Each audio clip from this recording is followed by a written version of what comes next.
We are in. Thank you so much for your patience. That's no problem. That was an interesting loop I was stuck in there in the Matrix. That's what happens when you fly too far ahead of the curve. I know, right? I know. Weird that technology isn't working for us. Yeah, I can't imagine why that is. Yeah. Oh, this is so exciting. I'm so excited to get this information out and to introduce you to my audience, which most of my audience already knows you, but to have a face-to-face is so exciting. So thank you so much. Oh, I'm so glad to be on with y'all. It's so fun to be connected to humans right now on the planet. Yeah. Exactly. I know. Just seeing a face on the other side, it's just a refreshing and great thing to be able to do. Mm-hmm. No doubt. I'm pretty thrilled. I think, despite all of the mania of, sociopolitical mistakes and heavy-handedness happening, I just see humanity rising right now to connect harder than it ever has. And that's a sign of our rising consciousness, I think. So I'm pretty excited.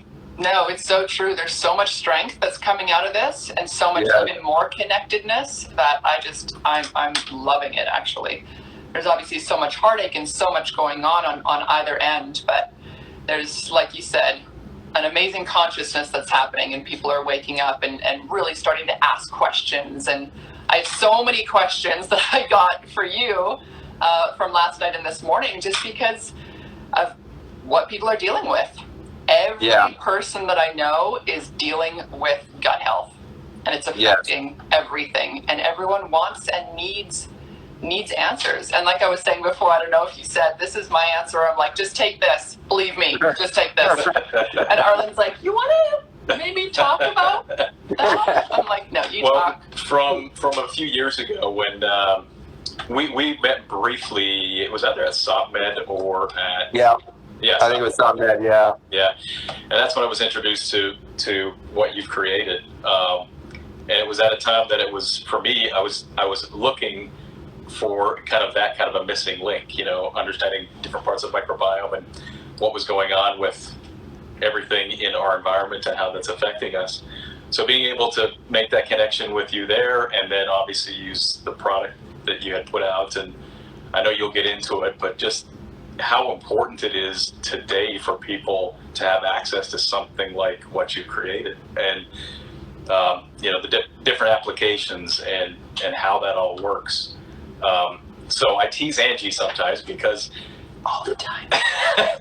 It's an amazing thing to have a tool that is just going to help somebody. It doesn't matter if you just put it in, it's going to give you positive results.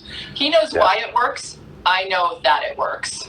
Well, that's a pretty good team. You guys got it nailed. There you go. Well, and the reason why I asked you above a lot of other people is because this is root cause stuff. This is like how you always say about the fertilizing the soil and all that stuff that you can probably get into. But you can do hundreds of other things, but if you don't get to the upstream cause of something, then everything else is just wasting money. That's right.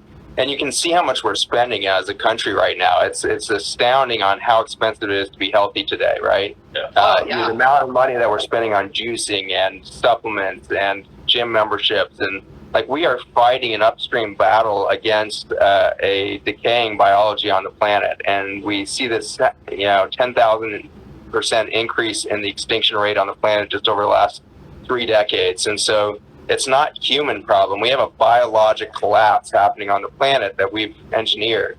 And there's a lot to learn from the fossil record here, obviously, in that this has happened 5 other times on the planetary history. The last one was famous for the dinosaur extinction, but at that moment, we actually lost 87% of life on the planet. And the reason was through a death of the topsoil caused by an asteroid that choked the topsoil under a layer of dust. And through that, we lost 87% of the planet. And we are doing the exact same thing now through choking out our topsoils through chemical agriculture. And so the reason why everybody online right now, anybody under the age of 60 really, is experiencing a bizarre sense of their gut is no longer theirs. The health has been co-opted from us. And it feels like it's out of our control now because the gut is just not functioning in the vast majority of Western civilization. And so this situation is really, part and parcel. Like if anybody's heard any of my talks, I'm always showing maps of the soil. You can show exactly, state by state, county by county, the public health crisis in the context of, as an exact correlation of, the soil degradation that we're creating in chemical agriculture. So all of the money that we make out of the company that you're talking about there with Ion Gut Health flows back into our root cause solution efforts. And one of these big ones is our nonprofit Farmers Footprint. And Farmers Footprint is really pushing forward, trying to help chemical agriculture shift to a regenerative practice where we recognize the microbial health and the microbial diversity within the soil is not just critical for the soil and plant health, it's critical to the survival of the planet. We are rushing towards not just destruction of our topsoil, but acidification of the oceans. That's happened 3 other times on the planet. And when we acidify the oceans, we lose 97% of the life on Earth. And so when we go extinct in 100 years, it'll be in the context of a total collapse of planet Earth that's happened before. We don't have to do that path. We can change course radically over the next 10 years to embrace regenerative practices across the globe, and we will see the elimination of the healthcare industry as a whole. The healthcare industry, as it's been developed in Western cultures, is a disease management system. And so we are spending $3.5 trillion on disease management annually, with really no serious nod towards prevention, because if you walk into a gastroenterologist's office today, the first thing they're going to tell you about your gut disease you have is that it has nothing to do with nutrition. And so it's just this mind-boggling divorce between our education as physicians and the reality of biology, which is this beautiful continuum between Mother Nature and ourselves. And we have been warring against that Mother Nature. We've been warring against the microbes, the viruses, the bacteria. This is how we develop. We would not be human without the viral kingdom. And so in this ludicrous phase that we're in, trying to kill this COVID virus, we've had the lowest respiratory death in 7 years this year. We've actually seen a protective effect from whatever's going on in the environment right now, not some devastating pandemic. If we gave a PR voice to every man, woman, and child dying of lung cancer right now, you would know that there is a real epidemic happening on this planet, and it's called cancer. And that's what's going to end our species is the rates at which cancer are developing in our children and the rates at which our sperm counts are decreasing. We have 1 in 3 males sterile by sperm count in Western countries, not just the United States.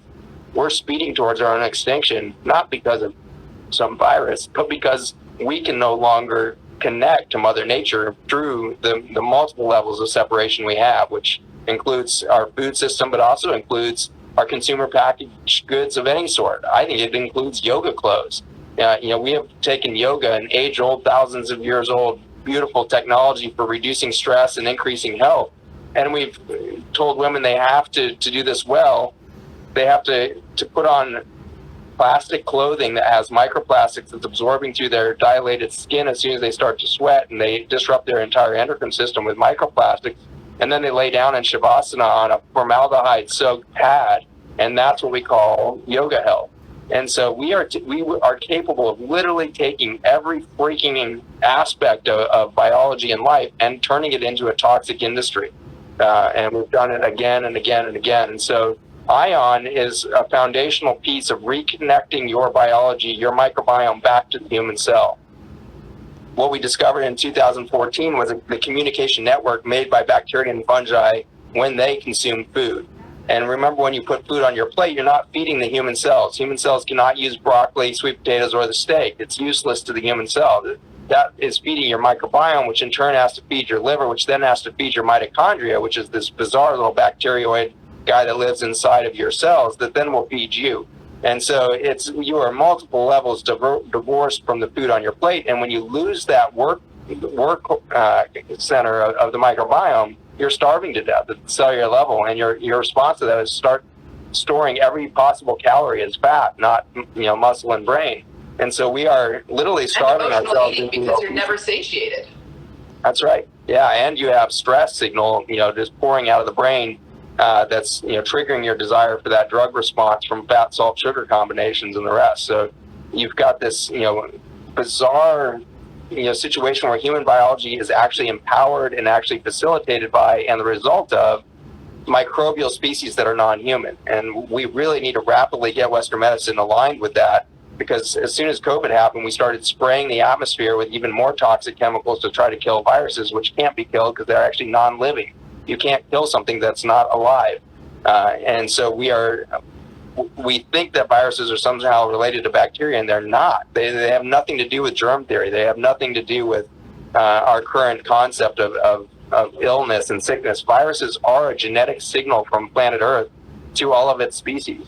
And it's right now sending out massive stress signal to the organisms of the Earth. And the people dying from COVID, tragically, they're not dying of a virus. They're dying of air pollution that's being potentiated by the virus. The virus is unmasking a vulnerability to cyanide and other gases in our air pollution, and that's what people are dying from. Hypoxia, not respiratory failure. They're not dying from pneumonia. They're dying literally from hypoxia because the air pollution is carrying the compounds that disrupt hemoglobin, oxygen delivery to tissue, and the rest. So we've got to rethink this entire freaking paradigm before we all die. And so the exciting thing is people are thinking this way now. There's a growing number of scientists around the world that are starting to realize that the microbiome is fundamental to human health, and there's farmers across the world that have spent the last 30 years, really perfecting techniques that are ready to scale now globally to replace the chemical agricultural system, to replace the chemical pharmaceutical system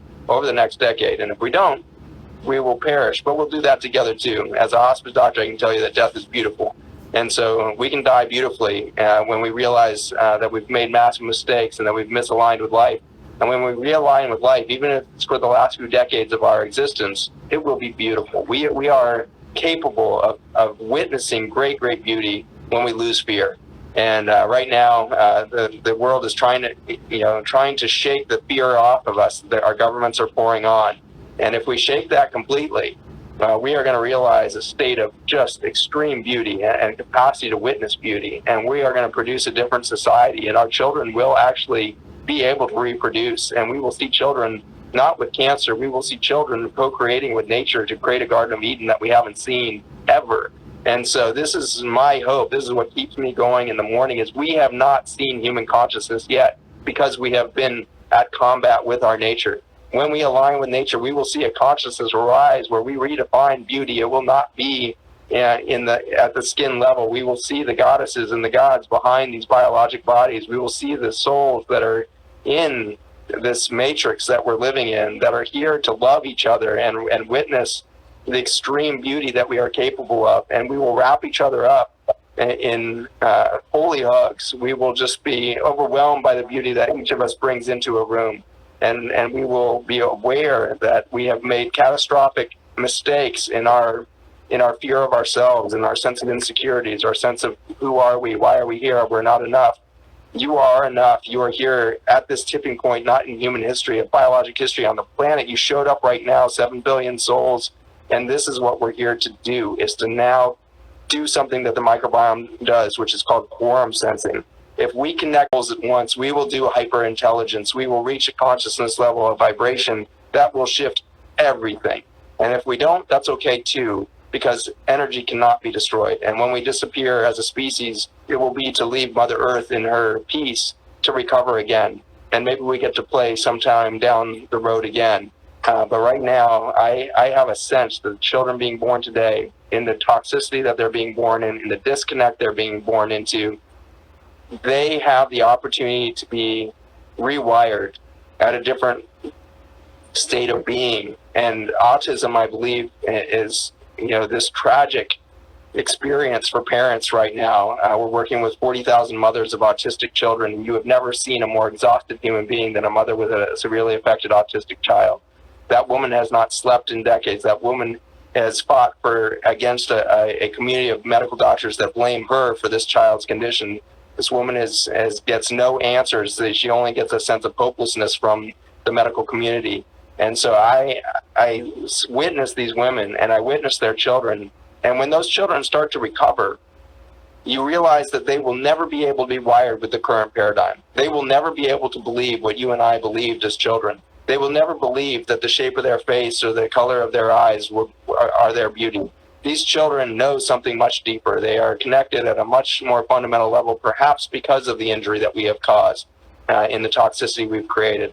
And so we might need this crisis that we're in so that we can unwire and rewire and find a new potential and love each other much differently.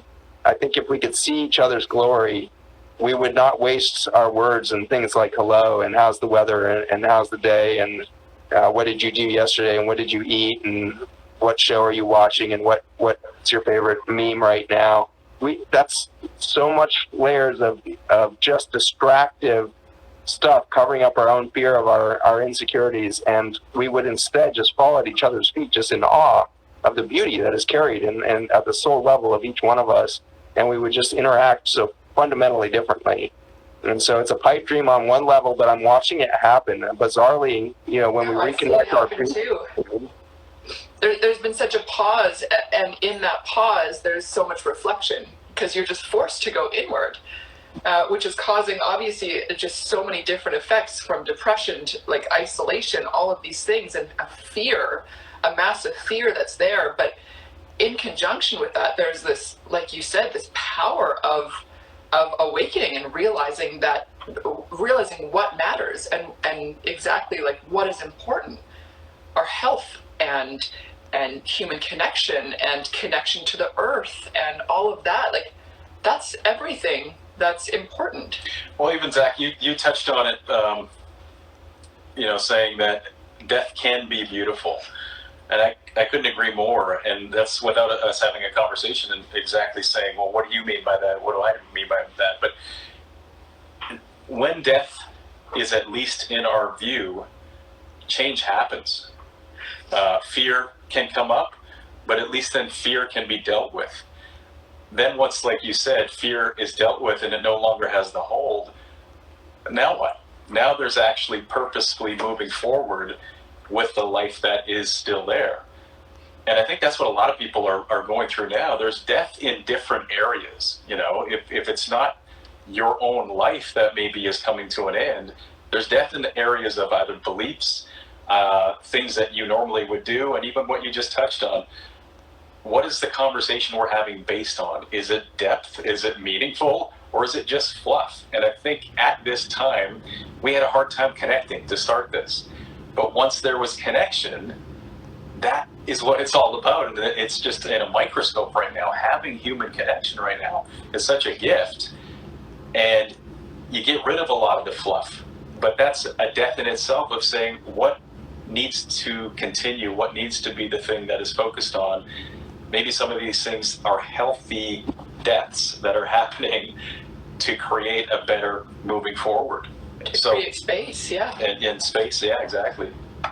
So I'm just, perfect. I love that you were touching on that, because it's very much what we see and we believe, and what we're hopeful for is we're here, but what does moving forward tomorrow look like? Let's create something that is more of a positive existence as opposed to a lost, just frantically going about day to day because that's what we do. It's like, we don't have to. We can create more purpose in every action. So let's do that. Let's do that moving forward. Well, yeah, that's what my platform is all about. Is I talk about, people call me an influencer, and I'm like, well, my platform is about death, divorce, and depression, because those are all things that I've gone through. But hopefully on a grander scale, I bring the tools of experience and the tools of products and things that actually help move us forward at a cellular level. So dealing with the root cause, like we were saying before. And then when things die off, when you have space for what is important, not only for yourself, but for your family, and then globally as well, like you said, going back to the soil, that makes me so grateful and so happy for this platform that we can share actual tools and actual things that work, so that there is hope. Yeah, there's massive hope, and a lot of the hope is being reflected in your tears right now. There's a simple reality that we've found under a microscope with that journey into the microbiome. So we're using these complex molecules made by bacteria and fungi. There's a bunch of questions as to what that thing is. So lots of these carbon molecules made by bacteria and fungi, and it functions as a wireless communication network between human cells. And so it turns out that human health is an endogenous or intrinsic function within the cell. Cells know how to repair ad infinitum. Cells know how to replace themselves with stem cells. So human health is not something that's been owned by a pharmaceutical company. It can't be taken away from you. It can't be subverted by a government. It is in your fabric. The intelligence of repair, the intelligence of longevity, the intelligence of thrive. And so as we've worked more and more with those molecules, we're fascinated that they don't work at all unless they're touching water. And so you have to have water between the microbial communication network and human DNA. I think that this is something indicative to what you guys are speaking about death, and also about hope and communication, is that the molecule of water is so fundamental to not only human, but planetary biology. And the reason is the water molecule is singular in its capacity to vibrate. And so what was happening while I was speaking earlier and you started to cry had nothing to do with the words coming out of my mouth. It had everything to do with the vibration of the water in your body was responding to the space between my words, and whatever energy is going out into the planet right now. And it doesn't matter that we're 5,000 miles apart. There's an energy that's being transacted right there, and your water is vibrating to something between my words.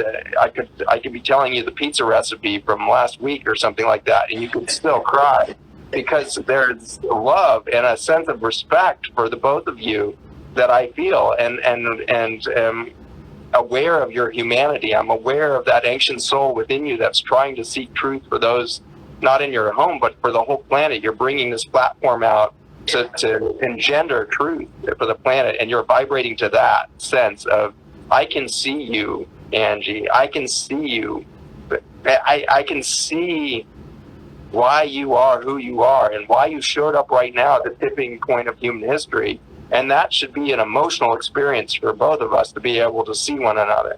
And when we start to look at the opportunity to have space between not just our words, but between our thoughts, and then let vibration fill that space, we're going to start to do things. It's Ben, right? Have we got it? Right. Arlen. Arlen? Arlen, yeah. Or hey, man. Arlen. Dude, Arlen, you said something great in there too around, again, fear being this disruptor, and fear is such a powerful vibration. And so in the moment that you let go of fear of death, it's so cool, because then what are you going to fear? If you don't fear death, what are you going to fear? Are you going to fear pain? Pain is so transitional. It's such a momentary experience. And the only reason we experience chronic pain is because we repeat the vibration or the memory of it into our current, and we bring it forward with us. Our body is new every millionth of a second. And so when we bring chronic pain into our lives, it's because we keep living the same vibrational story. And we have to, because we haven't given a pause between the moments of fear. And that single pause breaks the pattern. This is why meditation is so freaking effective, is if you would just shut up the stream of your story for a moment and let a new story start. Yeah. Between those thoughts is perfection. There's quantum perfection between your thoughts. And that next thought is going to pollute the perfection if you're bringing forward the emotional trauma, the toxic traumas of your, abusive, emotional eating, or, whatever lifestyle things that we choose to abuse ourselves to somehow justify our sense of we are not enough. When we stop doing that for a moment and realize that we are capable of being in a state of perfection, millionth of a second, tenth of a second before that next, so it doesn't matter. It's an infinite moment. And so our challenge now as humanity is to give each other enough respect to inspire one another to pause. And that takes a lot of respect, because time feels so precious. It feels so limited. It feels like scarcity when we think about our own time, our own day, and our language has come to speak this, right? Life goes so fast. It's Yeah, we're scarcity. told life flies Fear, by. scarcity.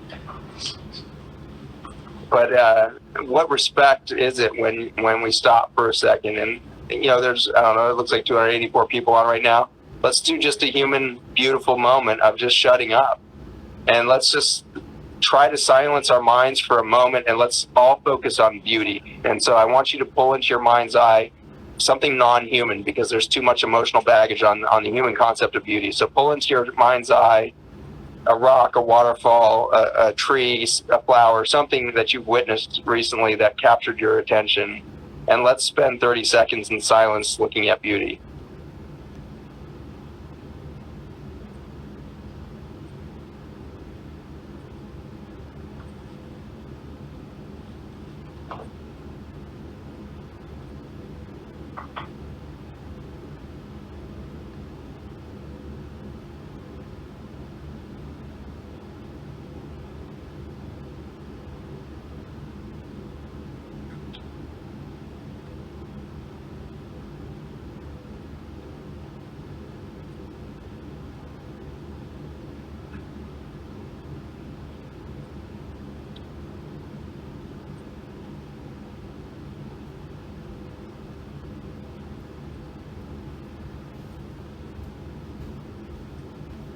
And now we can move from that beauty of nature, and let's move it to a child's face. Think of a child that you know, love, maybe your child, maybe a niece or a nephew or somebody you know. And look into that child's face for 30 seconds and breathe.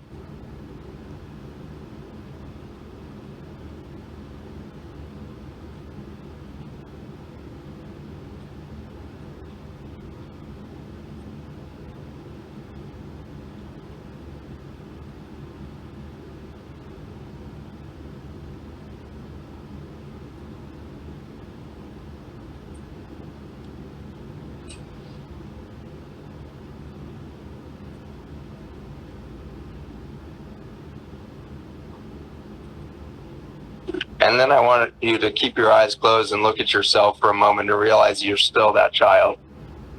That child is so alive and well within you. And that child that's unmarred by expectations and roles and sense of failure or success. Just a joyful little child that's exuberant to be alive. Can't wait to see their friend tomorrow. Can't wait to build a fort. You have a beautiful child inside of you.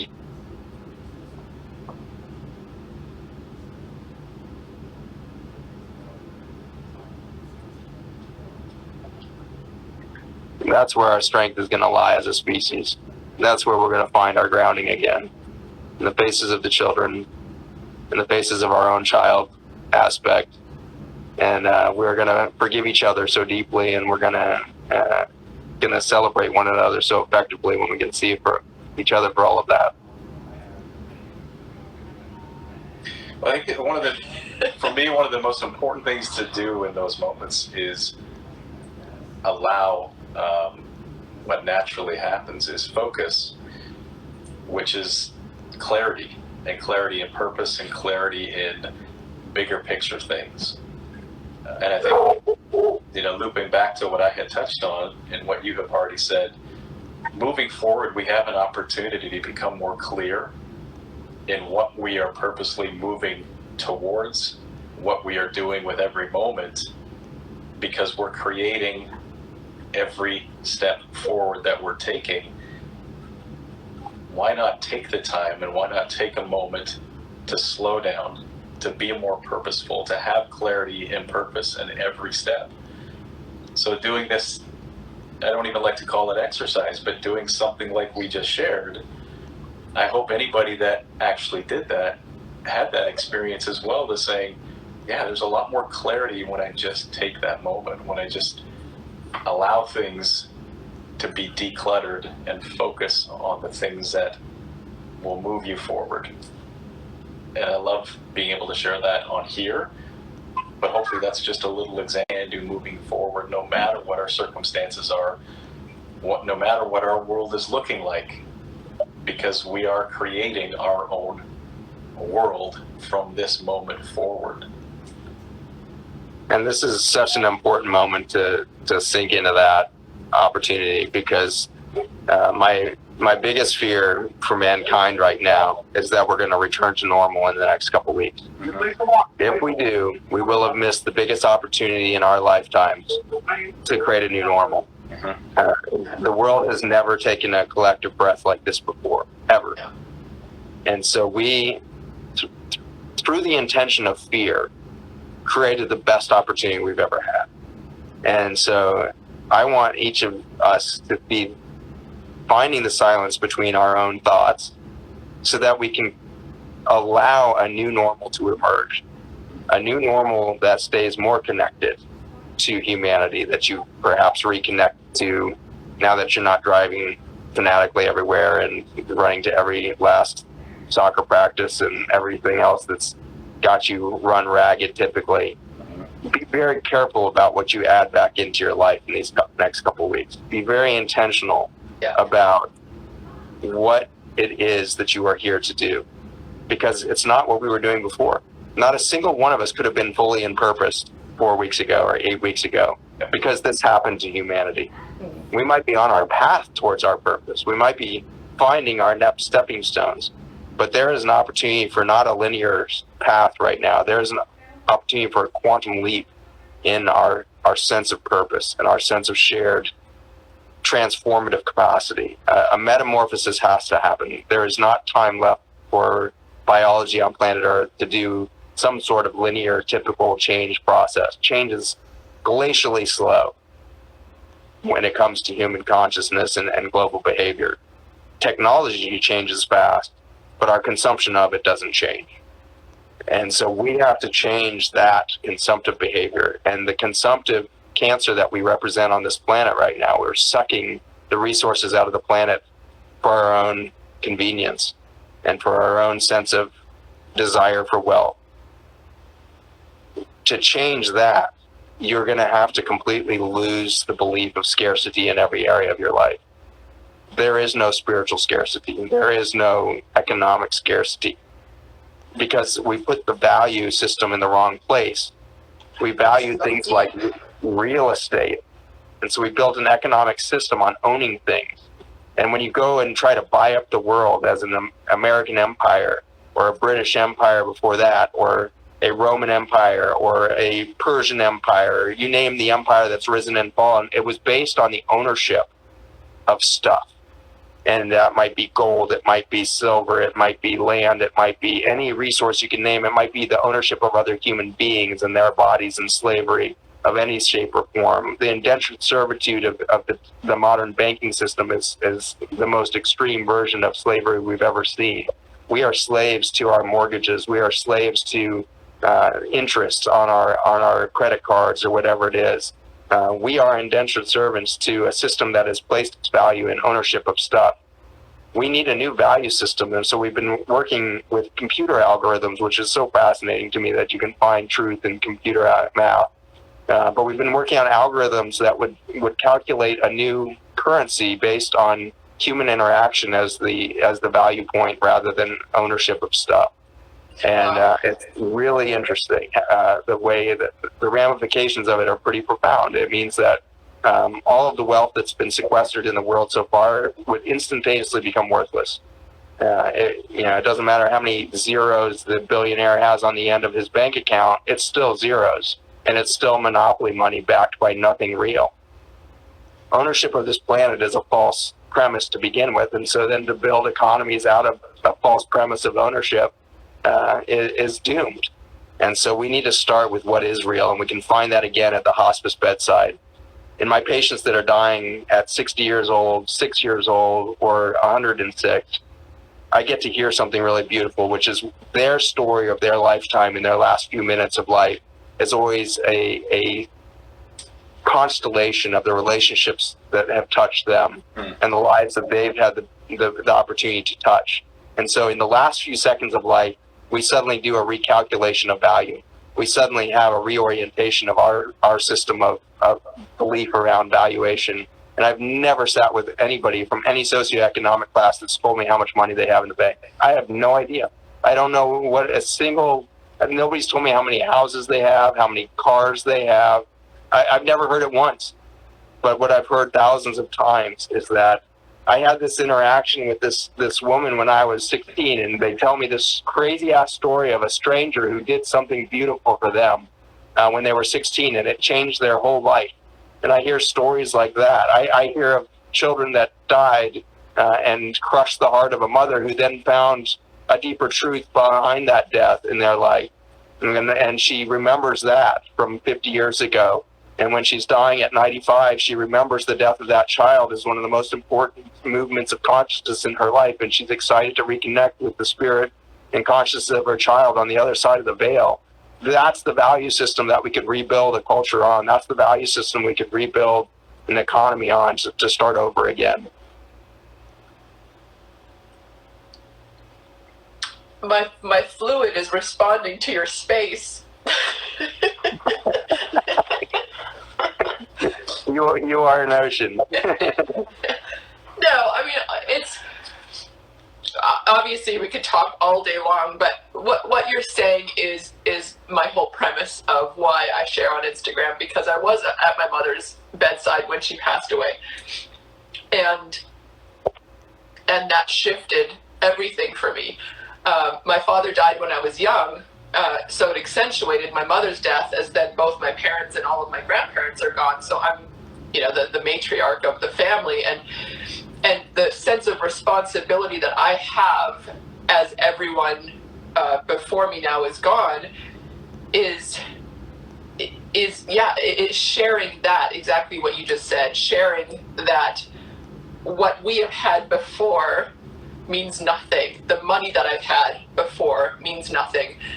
The human connection and what I can bring at a level of cellular level or consciousness or whatever it is, but a feeling level of not talking about stuff, which is so funny when you use the Instagram platform, right? Because it's mostly about stuff. But when my mother passed away, it was like, it's a whole reevaluation of what matters, exactly like you said. Everything that mattered to her on a material or physical level, on that Friday, on the Saturday morning, we went into her house, and literally we were just like, nothing mattered anymore. There's a few sentimental things, but it's like 1% of what mattered. And I think if we can all be so lucky to experience death, it'll reframe the rest of your life to have more purpose, and a purpose at a level of human connection and connection to the earth and connection to God, as opposed to dealing with stuff. And even just to add on to what Angie said there, I think when we hold on to something, like from her mom, when we hold on to something, it was still a relation to what was purposeful to them. And usually, like you said, what they continue to bring up as purposeful moments or purposeful achievements still has an impact on others, a positive impact on others. So the things that are kept are still representation of what did that person's actions, what were they doing, and that's a representation of it, as opposed to just stuff. Yeah, it's priceless. There's no value put on the actual thing. Yeah, because of the meaning, and because of, it's just a reminder of what did that person do with time? What did they do to touch others? Those are the things that you want to hang on to, and a connection to that. More often than not, in my opinion. Mm-hmm. Yeah. No, I think you're spot on, and your audience is interesting. You've got an audience member there, Natalie, who's asking for responses to her comments here, and I think I don't exactly know what to read the comments. I can't even. Yeah, she's saying one of her comments here, having a more equal economic condition for every person on that planet is the value, not minutes before dead. I think she's reiterating what we said there, or maybe disagreeing with me. I'm not sure which, but I think that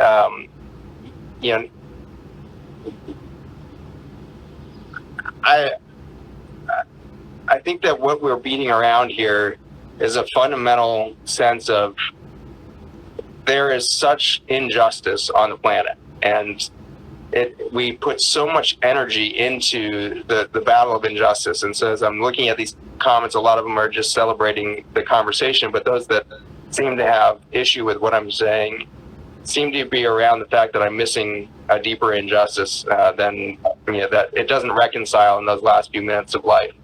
And I certainly understand that opinion, although I'm not sure it doesn't reconcile in the last few minutes of life. I'm not sure we're here for 80 or 105 years to just, have 105 years. I think there is actually moments that define an entire lifetime.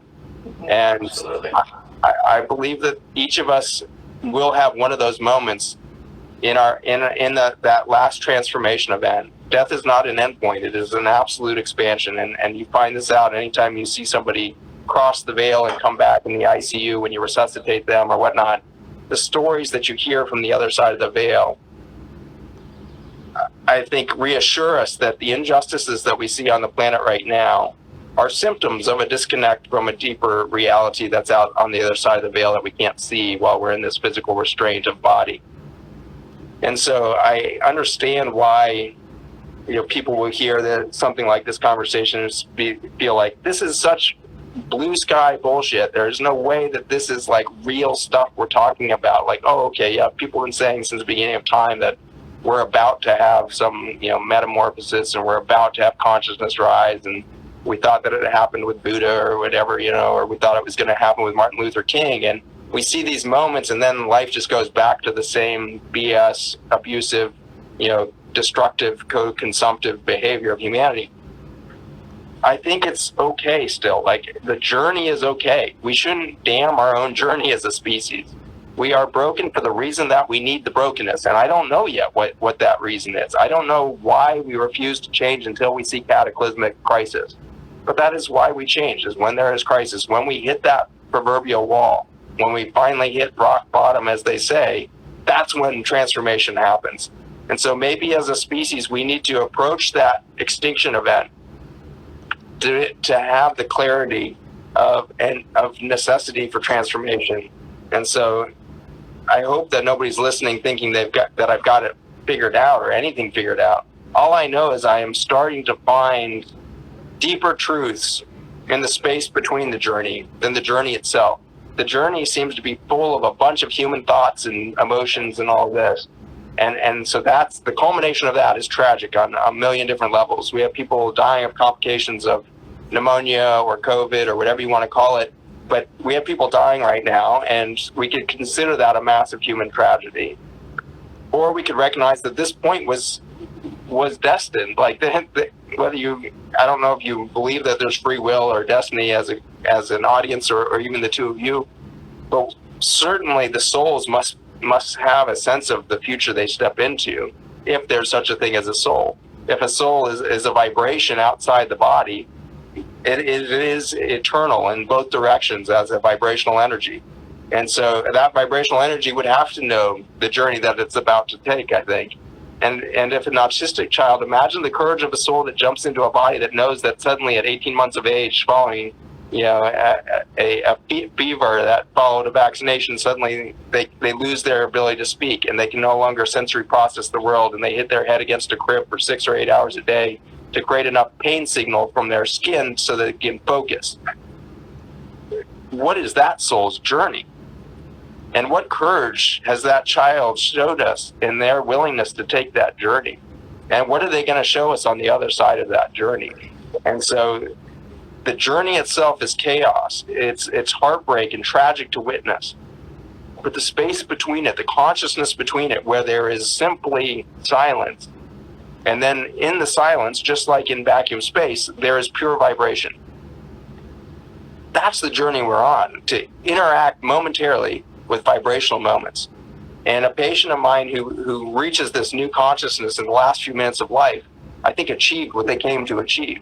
And they never look back with misery or regret or victimhood on their journey. I've never heard it. I've never heard a victim story in those last few minutes of life. It's always a victory lap. it's always a sense of this was extraordinary, and I'm so glad I had the opportunity.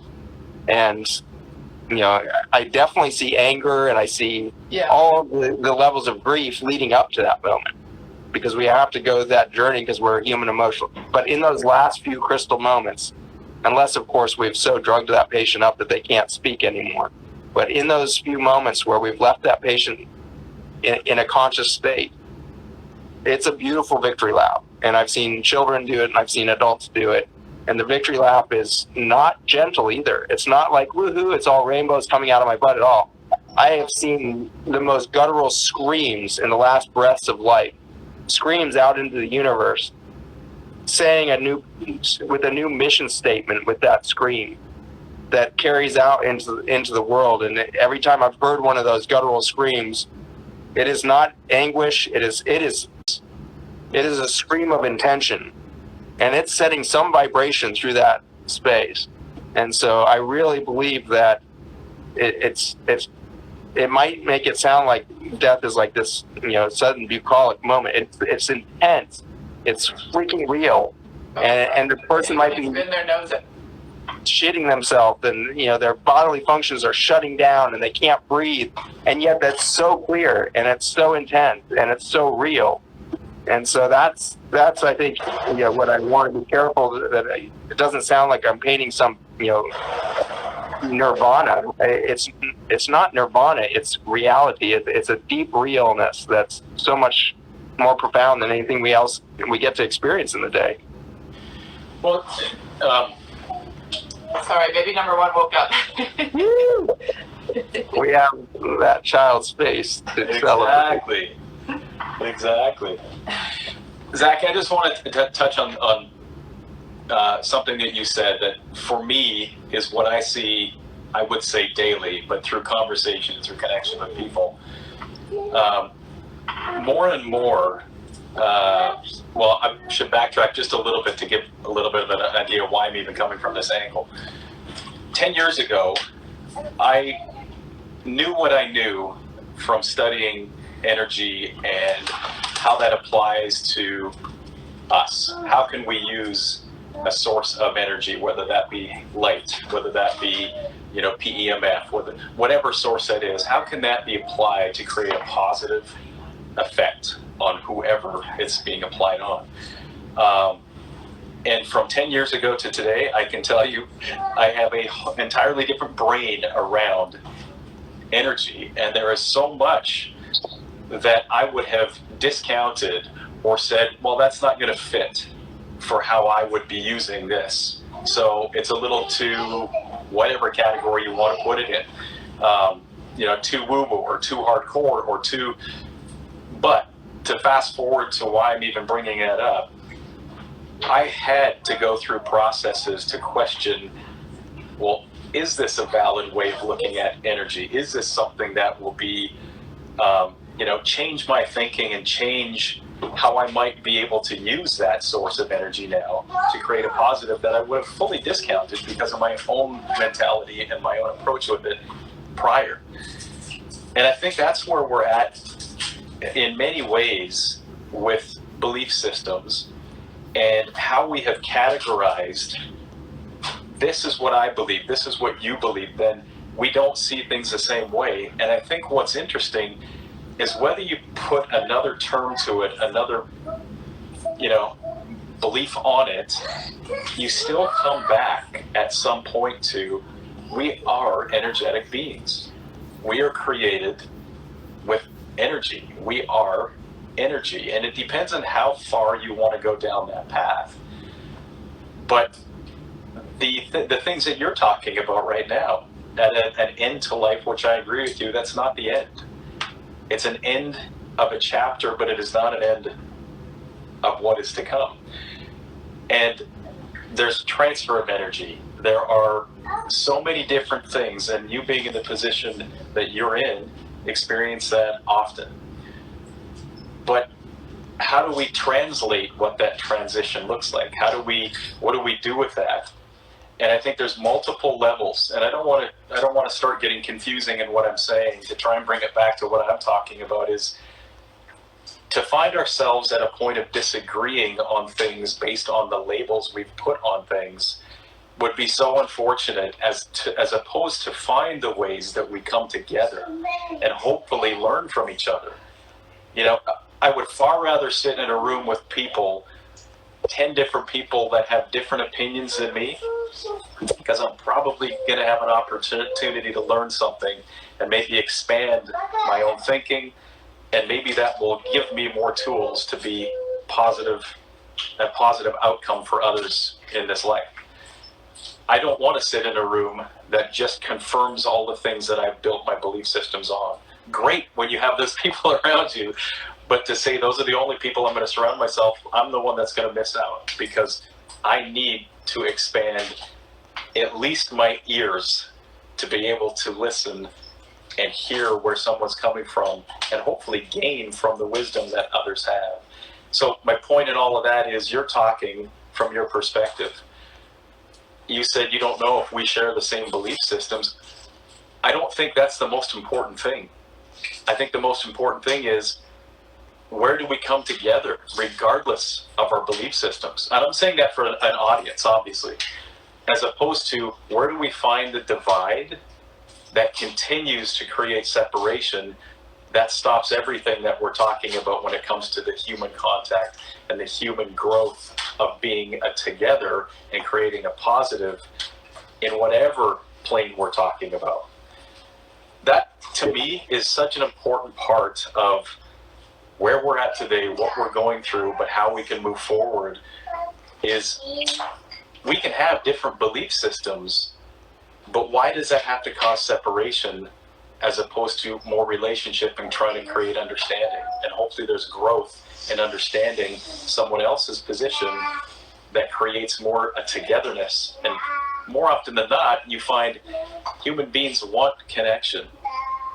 And we know that, but they want connection because they want to be understood and heard, regardless of how they gain their belief system or their knowledge.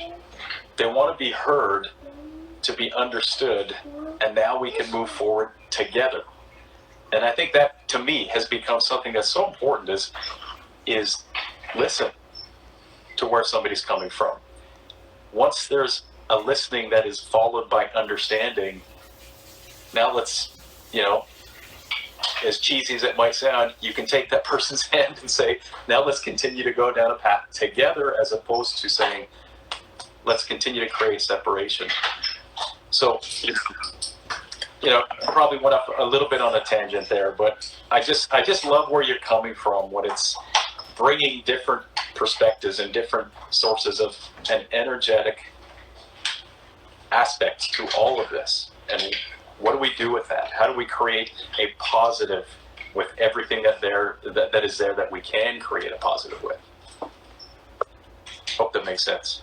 It does hugely, and it takes us back in my mind, which seems to always circulate around the microbiome. So I can take it back to that piece, which is what we keep finding in biology is that the only way towards health and vital regeneration is biodiversity.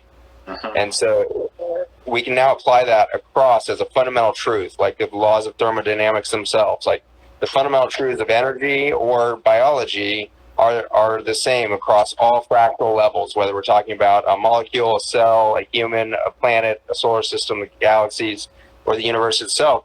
These fundamental truths are there, and I believe one of those are now very clear to be biodiversity.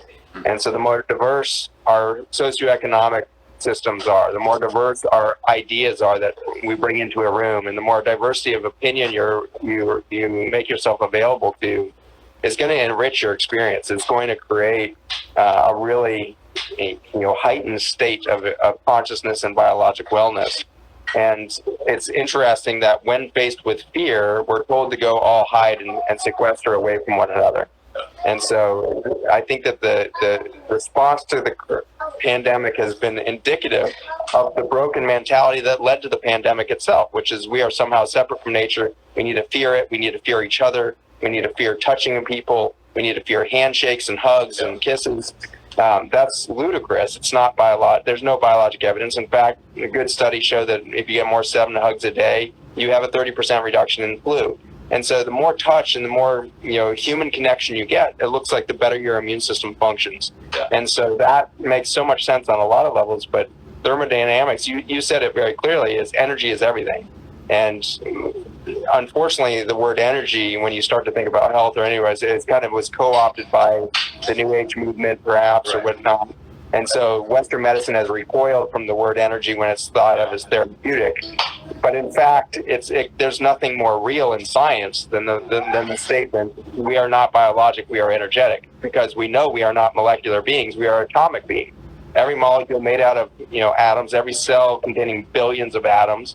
And so the vibration of those atoms, making us atomic, is the fabric. And the fabric of those atoms is 99.97% vacuum space. And so everything is vacuum, everything is emptiness. We have created the perception of solidity by our own belief system in some ways. It's our own, concrete belief in things that we can see and touch, and that's our reality, because we've lessened or deadened our ability to feel the energy field that would manifest that solid object. The solid object is the result of the vacuum space within it and around it. And that sounds like singularity, and there's certainly a lot of science around the concept of singularity where everything is one. But what I find in humans, and I think it's because we're given this opportunity to be in the body right now, is that we don't actually find consciousness and connection at the human level unless we have self-identity well in hand. And so when we talk about singularity, that doesn't mean you let go of self and you become some, element within nirvana and you're just like floating out in space because you meditated so well, you blinked out. That's not the calling. I think we are called to be so present and so aware of our pixel of self-identity that we start to make sense of our purpose and our place within the fabric or tapestry of this human journey. And so there's this bizarre interplay between the necessity of realizing everything is one and the simultaneous necessity of having a very concrete awareness of self-identity. And in a weird way, ION has taken us on that path. When you start putting this molecular family of molecules into a patient, 6 months later, 12 months later, these women were coming into my clinic, wrapping me up in these big hugs, crying, saying, Dr. Bush, you're not going to believe what happened. And as a doctor, I'm always like thinking, well, their blood pressure went down, their diabetes went away. Like, what happened? And I'm sitting there, and she says, I just left my husband who's been abusing me for 30 years. And she's so glowing with a sense of boundary there. And after years of seeing those kinds of patterns of behavior, and sometimes it wasn't the spouse, sometimes it was, I just left my job that's been abusing me, and I just started the company that I always knew I could do, but I doubted myself, and now I've done it.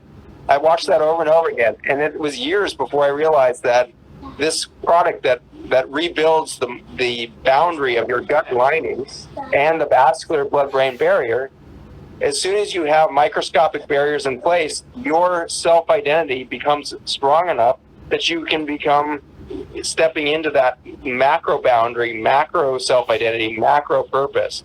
And so I just think it's really beautiful that biology has put in place some checks and balances that you will lose your self-identity if you misalign with nature and the microbiome. Mm-hmm. If you put yourself in a warlike position towards the microbiome, you will lose your self-identity and you will suffer in isolation for losing that self-identity. And so it's a very eloquent, architecture to our biology there. Mm-hmm. I love it. So what I'm going to do is, we could talk for about 6 more hours. What I would love to do is put Angi back in this position so that Angi has the audience that she has. They are wanting guidance, probably some information, but looping back around, this is something that somebody can be using that is an actionable step to create a positive with everything we're talking about. Do you have, I've been listening the whole time, I was just playing trains. Sure. Do you have room, do you have time for a couple of questions? Because I have a ton of questions, but if you don't have time, then I can just actually answer answer the questions, on my stories or on a slide, and obviously swipe up to your website and to all the information that's on the website as well. I know you've been so generous with your time right now. Let me just check my calendar real quick, and I'm going to freeze here for a second, but I'll be right back with you. Yeah. Because I wrote out a bunch of like the top questions, just gut health affecting fertility. Can you give it to your kids? Just actual questions about the ion biome. Okay, I'm back, and I'm available until the half hour. So. Okay, you're able to answer a couple of the questions. Yep. Okay, I think that's extremely helpful because and I probably took over part of that conversation, Zach, because Dr. Zach, because it's something that for me, this is foundational action step things that are so upstream, but it gets exciting because when you do the foundational actionable steps, things just can't help but change, right? And that goes back to what Angie said about just put this in, right? It will create a positive change. We're talking about things that are, here, layered upon how many steps from starting with something like this to say, how do I make just the first positive step, positive change that builds my system and retakes the areas that have been, broken down. So, I love the conversation that we've had, and I there's so much more there. Selfishly, I would love to just keep going on that path, but if we can continue now to give Angie's audience just some, okay, great, but what are you guys actually talking about when it comes to the first kind of steps on making that change? So I'll swap those seats so I can play trains. All right, sounds good. Enjoy.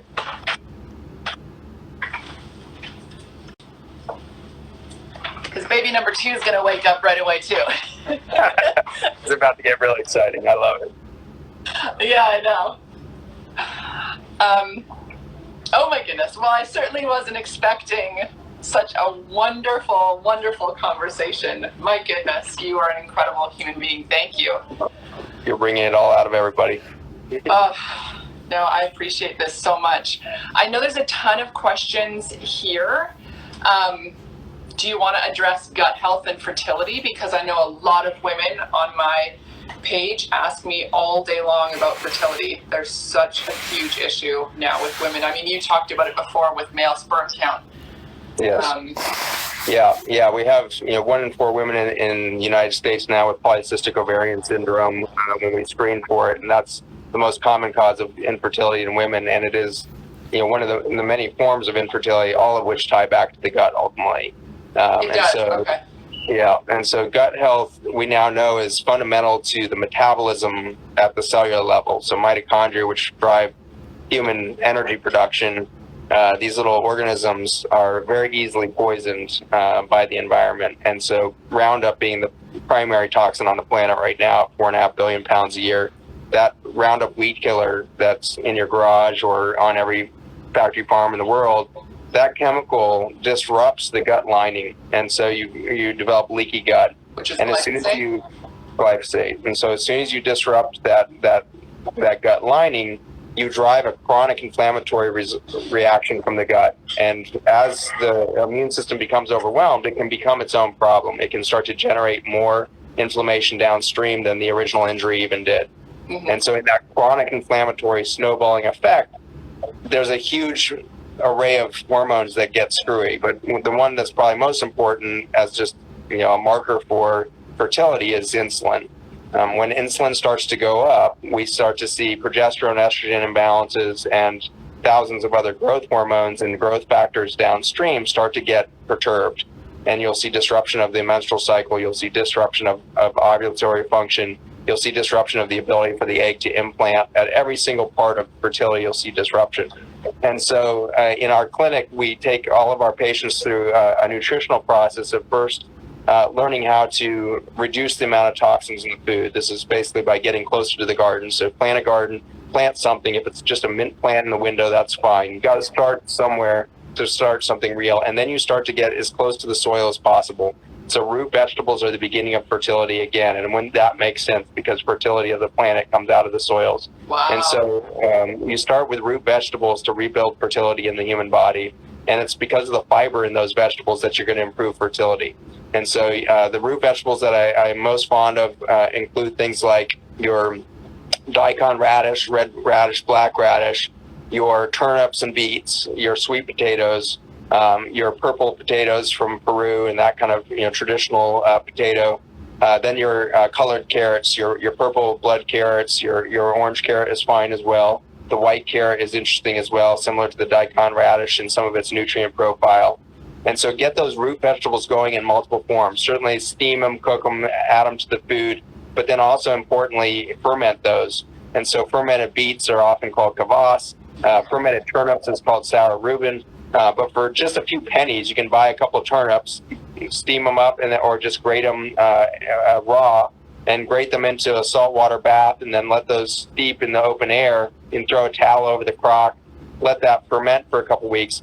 And the fermentation around that fiber within those root vegetables creates a whole ecosystem of biologic life. And so you want to get back into the soil with your nutrition. Yeah. Too many women are eating salads above ground, and so it's too much kale, lettuce, all that stuff up top is actually very hard on an inflamed gut. There's the causes fiber, so much bloating. That's what I hear too. So much bloating. Women aren't eating salad; they're not eating greens anymore. I remember that a few years ago for me before I started this. Sounds like a whole QVC ad, but it's the truth. I wasn't able to eat salad. I literally would feel like I was 5 months pregnant. So much discomfort, so much pain, along with constipation, everything. I was just like, okay, I'm never eating a vegetable again in my life. Like, I can't. That's right. And so that's the experience of leaky gut. And so when a leaky gut, the above ground nutrients can be too full of alkaloids. In particular, alkaloids are the medicine within our food. But if they're not being digested by bacteria before they hit the human immune system, they can be quite oxidative. And so I learned this the hard way as a doctor. I was kale juicing all my patients to oblivion, and there was a full third of them that their inflammation markers were going through the roof on kale. And I just thought they were eating Twinkies on the side or just being, belligerent with my directions. After 2 years of this, I found out they were eating far healthier than I was, and their bloating and inflammation was literally from this lack of integrity of the gut lining. And so that's actually how we found the nutrients that you're holding up there in ion. This is what's missing from the soils of the earth today, is the communication network that allows the human gut to form tight junctions, which are the Velcro between the cells. And so I'm going to show the picture of this because I love the picture on your old Restore bottle. Oh, there you go. Yeah. It just is a great visual. So those zippered up lines there are the tight junctions that are holding two gut cells together. And when those tight junctions dissolve under the pressure of Roundup or non-steroidal anti-inflammatories like your ibuprofen, Motrin, all of these cause leaky gut. And so when alcohol does too. And so alcohol and anti-inflammatories and Roundup in your food system, that's the perfect storm. You have to have leaky gut in the combination of those three. And so letting that go and letting it really move into the situation of microbiome communication, let that gut lining repair, you're going to be able to tolerate above ground again. You're going to get back to the lettuces and salads as you have over the last year. And so if you're early in this journey, go to the root vegetables and then move to sprouts. And so broccoli sprouts are a powerhouse, but the sprouts are going to have less fiber and carry the medicinals.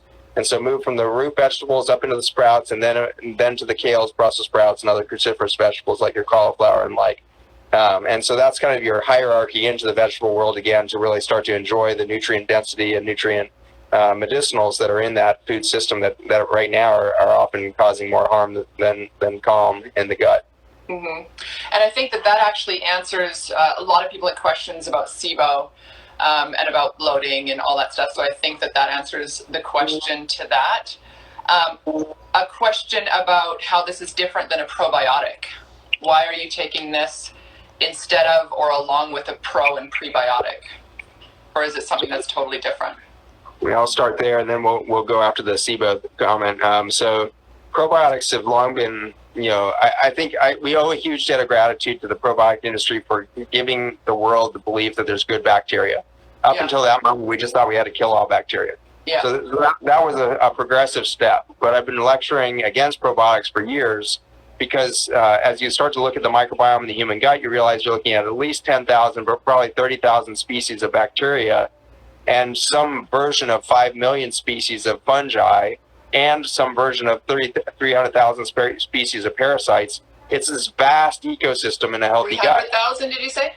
300,000 species of parasites, and 5 million species of fungi. And so, and then you look at the number of copies of that, and you're quadrillions and quadrillions of organisms in a healthy gut. Yeah. And so when you take 3 species of a bacteria and a probiotic every day at the copies of billions and trillions, you create a monoculture very quickly.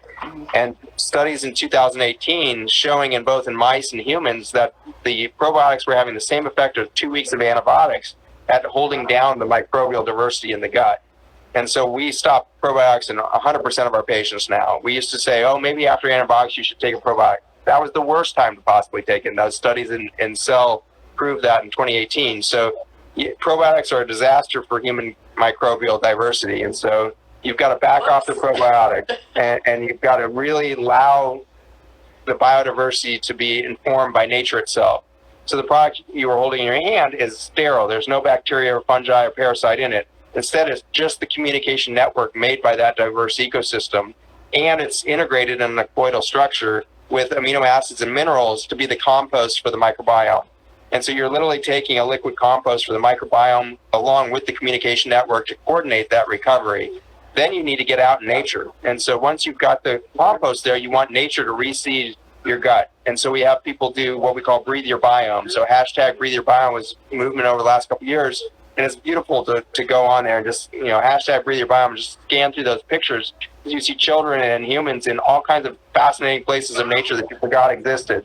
And so the message of that was that your gut microbiome is a direct extension of your larger ecosystem around you.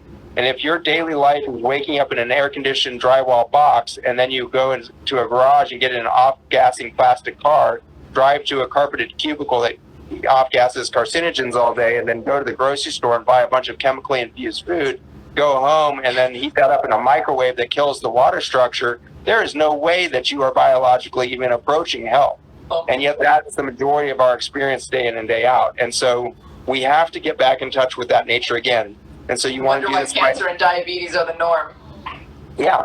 Where did mental health go? Well, it probably right along that path, right? So from depression and anxiety to obesity and diabetes to cancer and autism and acne and all the rest, it's all from this isolation away from nature.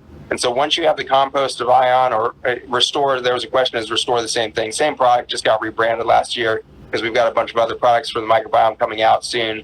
And so that's just a rebranding in preparation for the new products coming out. But the microbiome keeps teaching us these profound truths that connection is the secret. And the communication network between the microbes that's in that bottle connect your gut lining, vascular lining, blood-brain barrier, kidney tubules back to that intelligent network of information and repair capacity that's inherent to your human cells. So it's an exciting journey that we've had over the last 10 years with that science. And it's just a real joy to be with you and your audience to share any of it. So thank you for the opportunity. Oh, I'm so grateful. I want to let you go because I know that we've been on here now for a long time. But I will save this, and with your permission, Dr. Zach, I'll save it and I'll be able to post it either on my website or whatever. We can talk about that later. But it will be on here for 24 hours, so you can share it with whoever you want for my audience, to whoever you want for 24 hours on this Instagram Live, and I'll talk to you what permission I have to share it elsewhere, Dr. Zach. Awesome. But I can't thank you enough. Thank you so much. I'm so glad to be with all of you. Notice that Nicole is one of your audience members as a nurse in an ICU with COVID patients, and watching those patients transform and get to a heightened state of awareness through their journey. And just thank you, Nicole, for being on the front lines with this current chapter that we're in as a human species. So thank you for the beauty there. Thank you, Angie, for your beautiful family sharing this. What's this guy's name in the middle here? What's your name? Alakai. This is Malachi. Oh my gosh, the Dr. wisest of the wise. Talk about longevity right there. Malachi, Hi, Dr. Zach. you have an extraordinary name right there, young man. Well, Yes, strong we look leader. forward to your generation healing the planet there. Exactly. If you can just remember to breathe. Those moments in between. That's it. All right. All Thank right, you, Dr. beautiful Zach. family. Thank you so Thanks much. for having me on. Appreciate Of you all. course. Bye. Bye, Malachi. Okay. Bye. Bye. Well, that certainly didn't go in the direction that I had anticipated. But I guess that's what's so great about lives, is it takes on its own form and energy, and that's what we're all about. So I'm super excited if you guys are able to join us for our 90-minute live. It's still on for 24 hours, and I'm going to try and get it up someplace else that you guys can share. I just have to talk to Dr. Zach if he's going to allow that. But these are his products. We've been taking Restore. We've been taking this for, like Arlen said, 4+ years. It's a non-negotiable in our house. It's completely healed my gut. It's changed everything about how I digest. It's all at the root of our microbiome. It's at the root cause of everything. So I'm just going to do an easy swipe up for you guys to be able to research it for yourself. There's a nasal spray. There's something for your kids as well, and it's an incredible, incredible product. So